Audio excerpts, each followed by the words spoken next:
Bismillahirrahmanirrahim. Assalamu alaikum. Welcome to Newsroom. I'm your host, Khalid. But today is the 4th of September 2023, and these are the stories that we will be discussing in detail in the course of our show. We'll begin with the latest situation in Gilgit-Baltistan. A protest demonstration was recently held in Skardu against the derogatory statements that had been allegedly passed by Maulana Qazi Nisar Ahmad recently.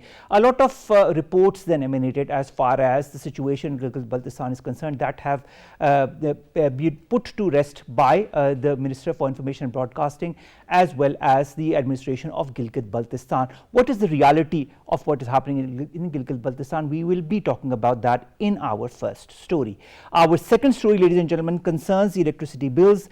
Caretaker Prime Minister Anwarul Haque has said that the government's finance and power teams are working around the clock to find a viable and durable solution to the electricity bills issue. He also said the execution plans for proper implementation of the energy conservation will also be revealed very soon. How is the government going to curtail the current issue that has plagued the people of Pakistan in the form of electricity bill price hike? This is going to be our second segment. Then we will be talking about Russia's Vladimir Putin, who has sat down with the Turkish leader Erdogan, and this is aimed at reviving the Ukraine grain export deal. Will it be just relegated to the grain export deal, or will more be discussed as far as the current situation between Russia and Ukraine is concerned? Can Turkey play a mediatory role as it could in the past as well? This is going to be our third story. Our last story, ladies and gentlemen, today concerns India and the elections that are going to be held next year. Now, more than 24 opposition parties in India have decided to jointly contest the 2024 national elections against Narendra Modi. This 28-party bloc is known as the Indian National Development Inclusive Alliance, and it says that it will work out seat sharing arrangements in different states. How is that going to bode for politics in India? We'll be talking about that as well. Let's begin with our first segment, and that concerns the situation as far as Gilgit-Baltistan is concerned. A lot of different kinds of reports emanated on media outlets, on television channels, on social media as far as the situation in Gilgit-Baltistan is concerned. The record needs to be set straight, and for that we've been joined by Mohyuddin Ahmad Wani. He's the Chief Secretary of Gilgit-Baltistan. Wani sahab, thank you very much to have joined us. We have our second guest also with us, who is Dr. Niaz Murtaza. He's a political analyst. He's also joining us online. We'll begin with you, Wani sahab. Wani sahab, what is the exact situation in Gilgit-Baltistan? A lot of different reports are emanating on media outlets, on social media, on traditional media. Kindly set the record straight. Thank you very much for giving me the opportunity. Basically, if you think how you define normalcy, when the schools are open, when the markets are open, when businesses are open, when the airport is open, when the access roads are open, when tourists are coming, European and otherwise, how you define a breakdown of law and order? Mere rhetoric of few clerics who are engaged in some venomous outpourings for non-governmental issues, and some few processions which are part of a democratic process. So that more than that, nothing is negative on ground. Things are normal. Today also there was football match. Tourists are moving around in Skardu, another thing. So sectarian borderlines are here in GB. But in the past, there were a lot of bloodshed in GB in 88 and 2005. But practically on ground, the people have decided not to be engaged in any hostility. Not a single bullet was fired, not a single vehicle was damaged, not a single shop was damaged. So it's more of a rhetoric between a couple of clerics on sectarian lines, but on ground there is no breakdown of order or negative situation or disruption of normal day-to-day activity.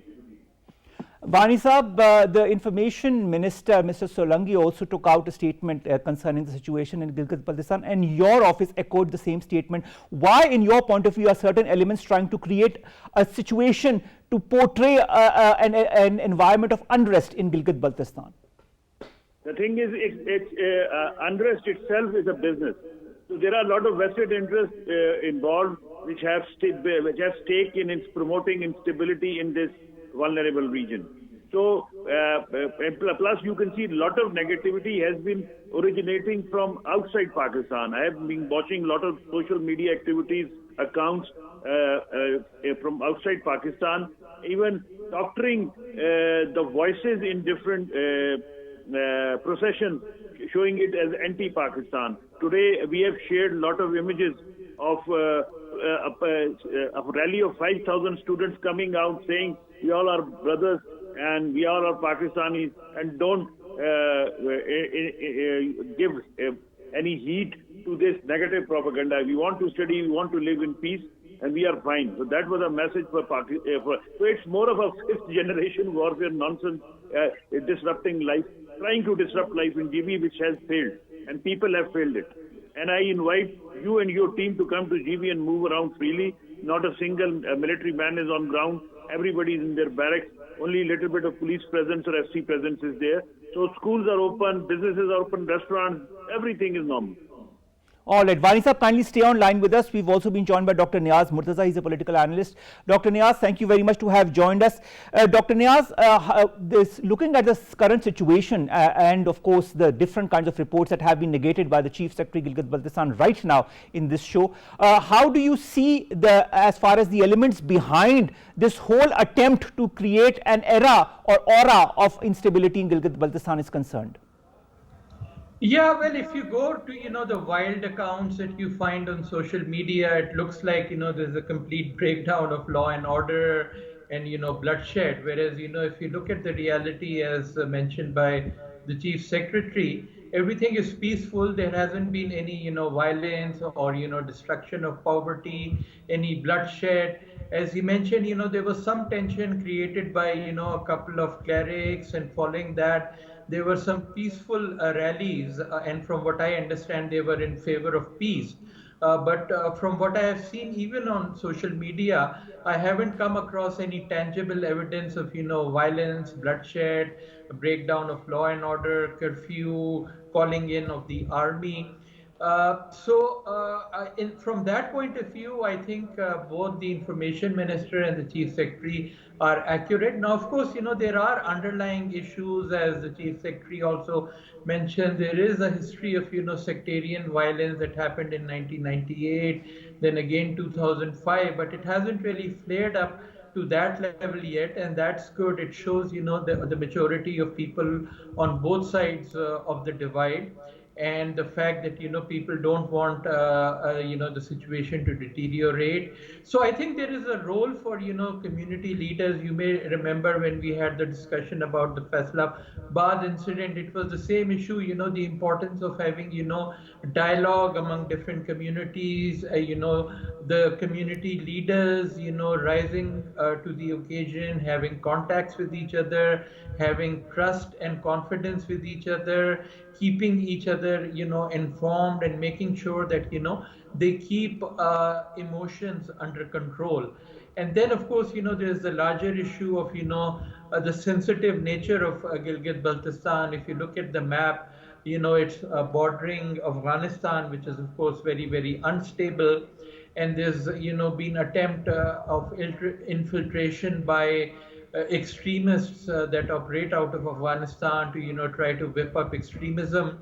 Then on the eastern side, of course, India has its own political agenda. It falsely claims that Gilgit-Baltistan is part of India.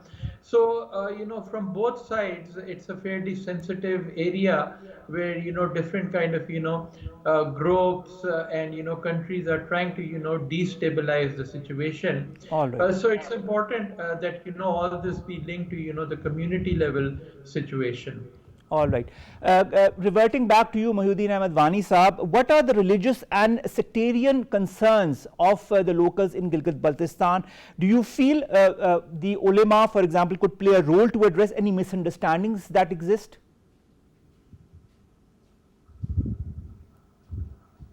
Wani Sahab, are you with us? Yes, I am with you. Can you hear me? Can you hear me? Yes, now I can hear you. I was asking you about the religious and sectarian concerns that the locals of Gilgit-Baltistan have. How can those be addressed properly? Could ulema play an important role? Are there other people that are in the know-how that could, tried to negate all these misunderstandings? So the problem, the root problem was there were 3 or 4 ulamas on both sides who were irresponsible enough to give some sensitively controversial statement. That created the whole problem. Now we have engaged different other sets of ulamas to convince their colleagues not to engage in this inflammatory rhetoric, which is not related to present but past 1400 years, which they can't resolve now. So we are making them understand not to hurt feelings of others by this rhetoric. If they have some opinion, keep it to themselves. So we are trying to make them understand to allow each other to respect each other's muqaddisat, religious figures. So we are engaged with all the groups of ulamas on both sides, and inshallah, by a couple of days, it will be resolved. At least to come into to allow them to enter into an agreement where they have certain rules of games for future. All right. Finally, Wani Saab, what kind of legal action do you feel should be taken against those who are involved in hate speech, creating religious hatred? Could there be any legal recourse taken against those who spread such content on social media? Yes, we have already started taking action. A lot of government servants who were involved in it, they have been suspended and disciplinary proceedings have been initiated. The private people who were promoting hate speech, they have been arrested and detained under maintenance of public order. So zero tolerance for this hate speech on social media. All right, that is wonderful. Also, a very important role that could be played as far as, removing elements of religious hatred is through education. How important or how much importance is your government giving to education in Gilgit-Baltistan to remove all such aspects of sectarianism or extremism or even religious hatred? Yes, our top priority is education. We have invested a lot in education. We are expanding our school network. We are engaging into converting them into smart schools and digital schools, promoting financial literacy, promoting environmental literacy. A lot of things are happening in GB, and the solution to sectarianism and instability is education. It will bring employment and inter-sectarian harmony also. So we are spending we have brought heaven on earth for education investment projects. So just relax, we are on it. All right, thank you so very much, Mohyuddin Ahmed Wani Saab, Chief Secretary Gilgit-Baltistan, to have joined us, to have talked to us and given us the real perspective as far as what is happening in Gilgit-Baltistan is concerned. Returning back to you, Dr. Niaz Murtaza, you have heard what Mr. Wani had to say. He also negated the fact that there was presence of troops to provide security to help the current situation. So that is also a thing that has now been cleared. This said, protests are a natural political democratic response to local issues. How do you feel the government should manage or is managing these peaceful protests in Gilgit-Baltistan? Yeah, of course, there's nothing wrong with peaceful protests, and I have seen, some videos, fairly large size, crowds, but all very peaceful, making, their demands in a very peaceful way, and that's important to, let, the tensions get diffused through these peaceful manners so that, they don't, just whip up. And the other important thing here is, the role of, outsiders, because what you see is a lot of times, these outsiders come who are not even, local people, and they whip up these emotions. And, they have their very narrow political agenda. They don't have any roots in the community. It doesn't matter to them if there is violence. So, it's very important to keep an eye on them and take, immediate, a proactive action against them. And of course, then there is the issue of, education. Education, the good thing about, Gilgit-Baltistan is that, NGOs have done a lot of good work there. And the educational achievements in Gilgit-Baltistan are among the best in Pakistan. And even, women's participation is very high. So that angle is good, but then beyond that there is also the political issue, because unfortunately Gilgit-Baltistan is still in a sort of a political limbo, in the sense that it's not like a proper province. It doesn't even have its own full-fledged assembly the way Kashmir has. There is also a need to, look at it, and a number of, political parties have raised these issues, and they have it on their agenda, about, giving a full political status to Gilgit-Baltistan, and that's, a strong demand even among the people that they should have the same rights as other citizens of Pakistan.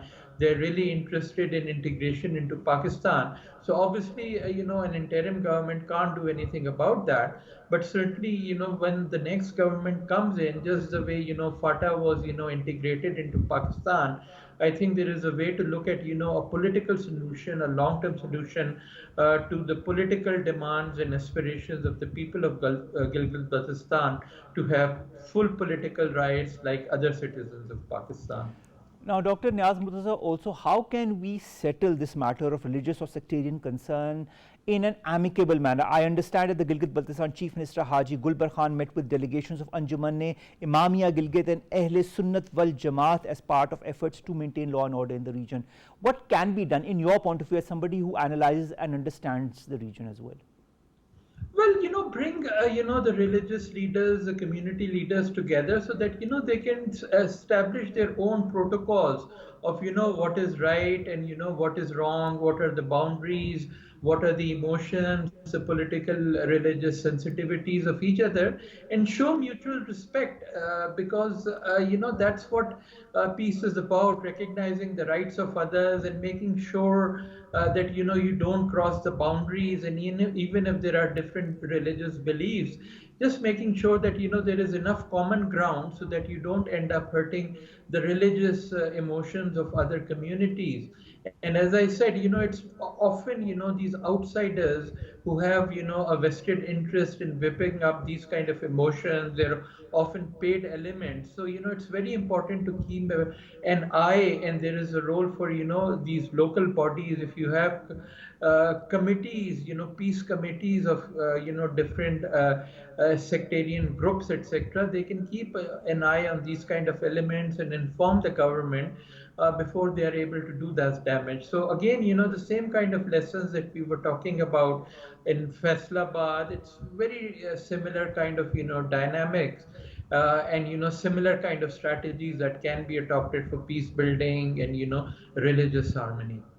But Dr. Niaz Murtaza, you yourself said that there are certain vested elements that try to create a certain atmosphere that shows certain instability in the region. The fact remains that Gilgit-Baltistan is a hub of tourism, as has been enunciated by the Chief Secretary Gilgit-Baltistan in this show as well. Do you foresee other incidents such as these happening in the future? We also know that the Chailam of Hazrat Imam Hussain is going to happen very shortly in Gilgit-Baltistan. Do you feel adequate measures need to be taken on that occasion? Yeah, definitely. These are, the 3 or 4 flashpoints that you have: 10th Muharram, then, the Chehlum. There are a couple of other, important religious dates. So, there is a need to be, proactive, 10, 15 days before that, bring the committees together, bring the communities together and make sure that, they have each other's telephone numbers, they have mutual respect, they can call each other if something happens, and that they don't allow space within, their mosques and religious places for these outsiders to come and, spread their hatred. All right, Dr. Niaz Murtaza, also, how, in your point of view, can the local community play an organized role for promotion of religious tolerance and brotherhood? Well, again,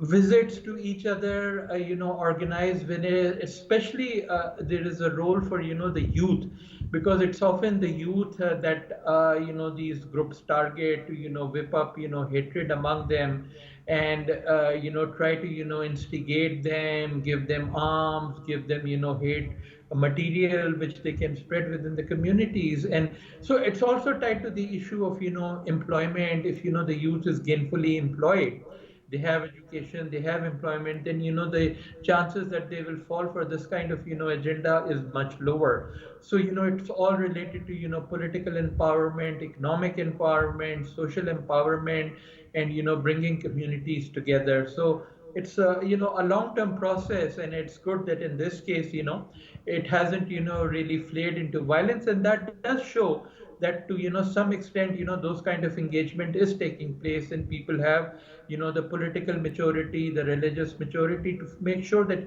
things don't go beyond a certain level. Dr. Niaz Murtaza, how important is the role of traditional media, social media as well to dispel all these negative implications of what is really happening in Gilgit-Baltistan? Because the Chief Secretary also said the educational institutions are open, tourism is going on as it was before. How can media play a proactive role? Again, as I said, so for example, if we are setting up peace committees, then, the peace committees should utilize social media actively to, first of all, spread pieces of messages of tolerance and peace and harmony. And then when, these kind of, sort of false news and hate speech gets propagated, there is a need for these kind of committees to use social medias to nip this kind of messages in the bud, oppose them, and then show through videos and other things that people are together, they are peaceful, markets are open. And so, there's a lot of activities that could be done if, there is a proactive role by the government to, help these kind of committees come into place. All right. Finally, Dr. Niaz Murtaza, when you look at the entire situation and how it has been portrayed by certain elements, I'm referring to Gilgit-Baltistan, what should be the future strategy of our government, of our forces, as far as thwarting such attempts is concerned? I think, 3 or 4 things are needed. First of all, the political side of it, giving people a sense of, belongingness within Pakistan, provincial government fully empowered on a level together with, the provinces, other provinces of Pakistan. Then local governance. Local governance is very important, and having, these village committees. So, these 3 or 4 tiers, if they all get together, and then, the economic empowerment of the youth, I think all of them can be brought in together into, a very proactive strategy for, prevention of violent extremism in the area. All right. Before we go, I'd like to understand that certain countries like the United Kingdom, Canada and the US have advised its citizens to avoid visiting the northern areas. Do you feel we should also get in touch through our Foreign Office to dispel the misconception that they have as far as what is happening in the region is concerned? Well, certainly Foreign Office, but before that, their embassies, because, these messages come out from the local embassies and consulates. And, I have received one in my email today. So, the first thing is to, go to the embassy, explain the situation to them, and, even organize visits for them to, go and look at the situation themselves. So proactive, communication with the local embassies can go a long way in, making sure that these negative messages do not come out from, these embassies. Thank you very much, Dr. Niaz Murtaza, to have joined us. That was Dr. Niaz Murtaza, political analyst, joining us, talking to us about the latest situation that emanates from Gilgit-Baltistan is concerned. And of course, how to go about it. And of course, earlier we also talked to the Chief Secretary Gilgit-Baltistan, Mr. Wani, who also explained what the reality of the situation in Gilgit-Baltistan was, and how the government of Gilgit-Baltistan was also, trying to do the needful in order not only to dispel this misinformation, but also telling the reality of what is happening in Gilgit-Baltistan. That was our first story, ladies and gentlemen. Our second story concerns the electricity bills that we have been highlighting in our shows since last week as well. Now, Caretaker Prime Minister Anwarullah Kakar Saab says that the government's finance and power teams are working around the clock to find a viable and durable solution to this issue. He was talking to a private television channel. He said in this regard, the execution plan for proper implementation of the energy conservation is also going to be revealed. He also said efforts were afoot to improve the economic and social net of the country, which would be beneficial for the middle and underprivileged classes in our country. Abid Qaiyum Suleri Saab, who's a leading economist, also joins us. Suleri Saab, thank you very much to have joined us. Suleri Saab, what are the factors in your point of view behind the sudden jump as far as the electricity is concerned? Well, of course, first and foremost is the areas of circular debt, which is piled since 2007, the then Prime Minister Shaukat Aziz, in his last year, this energy surplus that it started to generate, and now the total energy surplus that including transmission and distribution losses and capacity payment charges has reached, rather exceeded by the full annual defense budget of Pakistan. So the energy surplus debt, just a comparison, is more than 1.5 times higher than the annual defense budget of Pakistan. And over the years, the failure to recover the cost of generation of electricity, the transmission and distribution losses, and of course the capacity payment charges, and on top of it, more recently, inclusion of different indirect taxes in electricity bill that has led to this manifold jump of electricity cost of electricity in recent months. All right, Abid, Qaiyum, Suleri Saab, how is the government protecting the most vulnerable in our society as far as this this increase in electricity bills are concerned? Do you feel that the measures are being taken will suffice for our lower middle class and those who are really suffering because of the electricity bills? Well, I think first we need to understand that why government is not able to take care of the customers, and the reason is we have committed to the IMF that we will not let any further losses occur in electricity tariffs and electricity receivables. Now, because we have committed it and we want to honor our commitment with the IMF, if we don't honor this commitment, it simply means default. We saw the state of economy and how close we were to default on our sovereign debt back in July. And even now, if government tries to deviate from the commitments made to IMF, the result would be suspension of IMF program that can lead to a potential default. So anything that government would be doing to protect the lifeline consumers or to protect the protected consumer would have to be done through consultation with the IMF. Now, government has already provided some solutions and some proposals to the IMF that need to be discussed. And once IMF gives its nod of approval, only then government will be able to implement those proposals. All right. Suleri Saab, I'd also like to understand the electricity tariff includes a large component that goes towards paying the IPPs under the capacity charges. Do you feel there is some means to address the payments of these capacity charges? Well, you need to understand the concept of capacity payment charges. Capacity payment charges is just like if someone rents a car and parks it outside his or her house, don't use it at all, even then the person who has rented the car would have to pay some amount to the car renting company. So similarly, when an energy power generation company, when they come and they invest in Pakistan or in any other country, they want some assured payment against their investment. So if Pakistan doesn't buy from them, even then we have to pay a certain amount to them, and that is what is capacity payment charges. Now, in the past, due to bad negotiation, those capacity payment charges, they are denominated in dollars, which means that with depreciation in value of rupee, the capacity payment charges would increase, and that's why it has increased manifold over the years.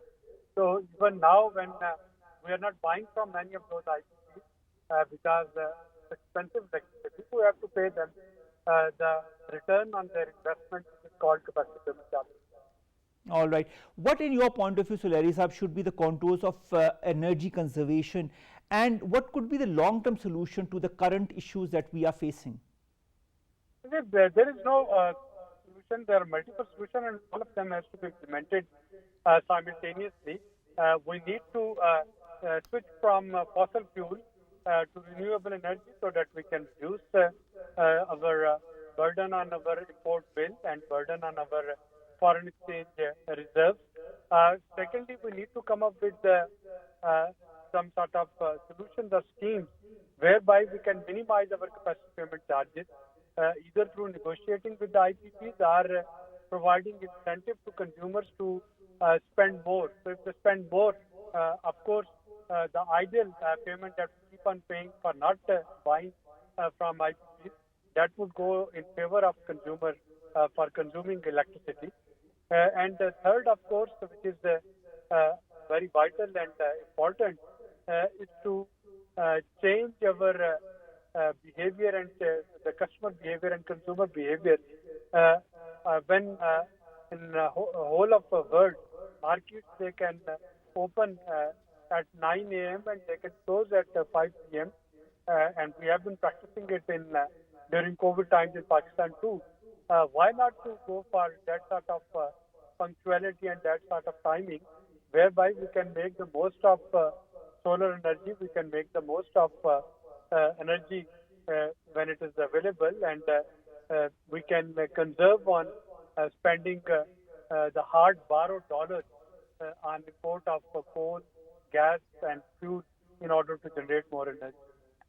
Now, looking at the current situation, do you feel, as the former Prime Minister, Mr. Shehbaz Sharif, had announced, can the caretaker government offer the consumers the facility of paying their bills in installments? Is that a possibility?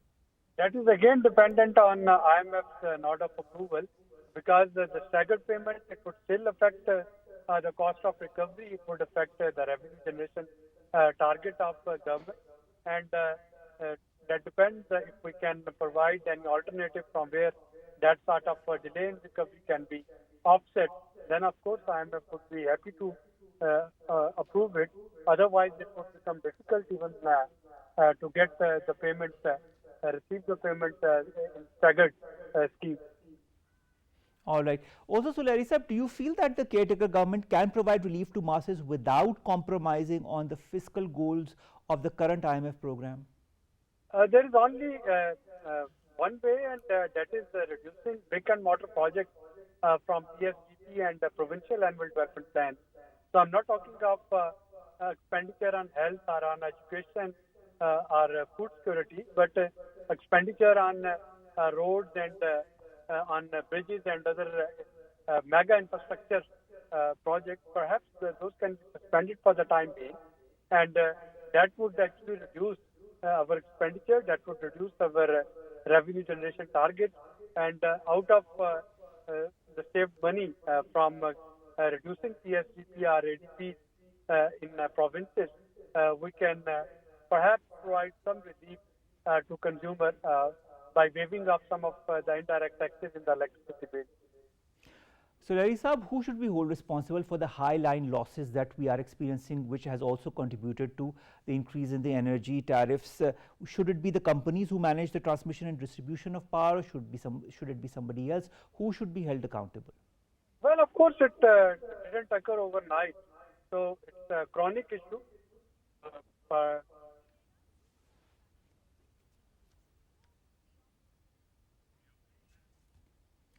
Can you hear us, Suleri Saab? I think yes, it was compromised, and I think everyone is responsible. Whoever was in power, starting from Shaukat Aziz yesterday, all the governments are equally responsible for ignoring and for curtailing, not able to curtail TND losses to a level which is one of the highest in the world. 30% losses on distribution losses, it is simply criminal. Are we facing a capacity trap, Suleri Saab? Because if you look at the installed capacity, it's 43,775 megawatts, but it does not get utilized due to lack of industrial demand and poor transmission and distribution systems.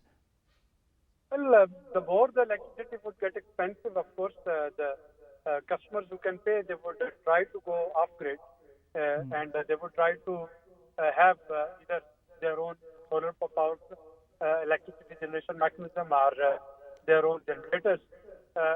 So that's why the demand in industry that is getting reduced, because buying electricity on the prevailing rates simply turns industry non-competitive. And second, of course, we need to see that our transmission mechanism it cannot afford to carry beyond the 26,000 megawatts. So in the past, every time by the generation it exceeded above a certain threshold of a system simply tripped because the compatibility of our transformation system to carry that load is simply not there. All right. So, Larry sir, we also know about electricity theft that has been going on since quite some time. What should be the contours of any roadmap that could be utilized to stop this once and for all? This smart meters, and of course now if I can install sensors and cameras and I can monitor anything remotely, why not to have those smart meters so that we don't have to go, meter readers don't have to go to take readings from the meters, and especially areas which are Your voice is breaking, Suleri Saab. Could you kindly rephrase? Stop electricity. Suleri Saab, your voice is breaking up, so we can't hear what you're trying to say exactly. Could you kindly repeat what you just said? Yes, I said that use of technology is the solution. Now we have smart meters. I don't need to rely on meter reader to go and get the electricity usage reading manually. So this reducing human interference, both from the consumer as well as from the energy transmission and distribution companies, that is one of the solutions to reduce electricity theft. So we should go for smart meters and we should go for latest technology so that we can precisely measure how much electricity is being utilized where, and we can charge the customers accordingly. All right. Finally, I'd like to understand what your point of view on this recent PIDE study is, which reveals that despite surplus power generation capacity, most of the country's engineering firms hold the electricity scarcity and its poor supply responsible for the inability to meet production goals and achieve operational efficiency. Can this issue, in your point of view, be addressed? Not in the short term, but the diagnosis is precise, accurate, and of course we need to improve this situation if we want our industry to be competitive, and we need to, the generation companies and NEPRA, they need to strictly get this merit order compliant with. The more efficient the generation plant is, it should receive the fuel first, and then the generation plants which are inefficient or which consume more fuel to produce the same number of units. All right. Thank you very much, Abid Suleri Saab, leading economist, joining us online, talking to us about the recent issue. Of course, it is still pertaining to the electricity and the increase in tariffs of the electricity bills and how that is affecting the people in our country and how the government is trying to create avenues to alleviate this situation for the people of Pakistan. We'll be, of course, updating you as and when more updates in that respect come along. Let's come to our last two stories one by one. The first concerns the meeting between Russian and Turkish leaders. Now, Russia's Vladimir Putin sat down for talks with the Turkish leader Recep Tayyip Erdogan that is aimed at reviving the Ukraine grain export deal.